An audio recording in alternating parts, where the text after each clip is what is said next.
Maharashtra superfast news चॅनलमध्ये आपले सहर्ष स्वागत आहे।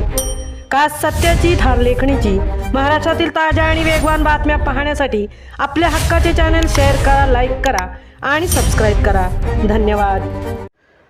खारपाड्यात होळीनिमित्त होळी लहान पोळीदान उपक्रमाला उत्स्फूर्त प्रतिसाद। खारपाडा गावात यंदा होळीच्या निमित्ताने पारंपरिक श्रद्धेला सामाजिक जाणीवेची जोड देत एक अभिनव उपक्रम राबवण्यात आला।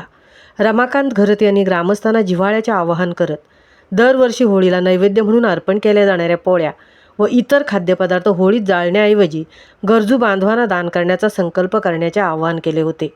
अन्न वाया न जाता अन्नदान करूया असा संदेश देत गावच्या मुख्य होळी ठिकाणी पोळ्या जमा करण्यासाठी विशेष बॉक्स ठेवण्यात आला होता। तसेच जमा झालेल्या पोळ्या गरजूंपर्यंत पोहोचवण्यात येतील असा फलकही लावण्यात आला होता। या आवाहनाला खारपाडा ग्रामस्थांनी उत्स्फूर्त प्रतिसाद दिला। होळीच्या दिवशी ग्रामस्थ भगिनींनी प्रसादासाठी आणलेल्या पुरणपोळ्या मोठ्या प्रमाणात एकत्रित जमा करण्यात आल्या।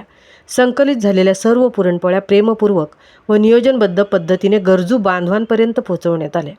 हा उपक्रम अंधश्रद्धा निर्मूलन समिती पेण शाखेमार्फत अनेक वर्षांपासून राबवला जात आहे। यंदा रमाकांत घरत यांनी खारपाडा गावातून या उपक्रमाला पुढे नेण्यासाठी विशेष पुढाकार घेतला। ग्रामस्थांचे सहकार्य तसेच अनिशचे संदेश गायकवाड सर यांच्या मार्गदर्शनामुळे हा सामाजिक उपक्रम अत्यंत यशस्वीरित्या पार पडला। या उपक्रमासाठी ज्यांनी प्रत्यक्ष किंवा अप्रत्यक्षरित्या सहकार्य केले त्या सर्वांचे मनपूर्वक आभार व्यक्त करत भविष्यातही अशाच सामाजिक उपक्रमांना ग्रामस्थांचा उत्स्फूर्त पाठिंबा लाभावा अशी अपेक्षा रमाकांत घरत यांनी व्यक्त केली। महाराष्ट्र सुपरफास्टसाठी अजय शिवकर, तृप्ती होईर, खारपाडा, पेण।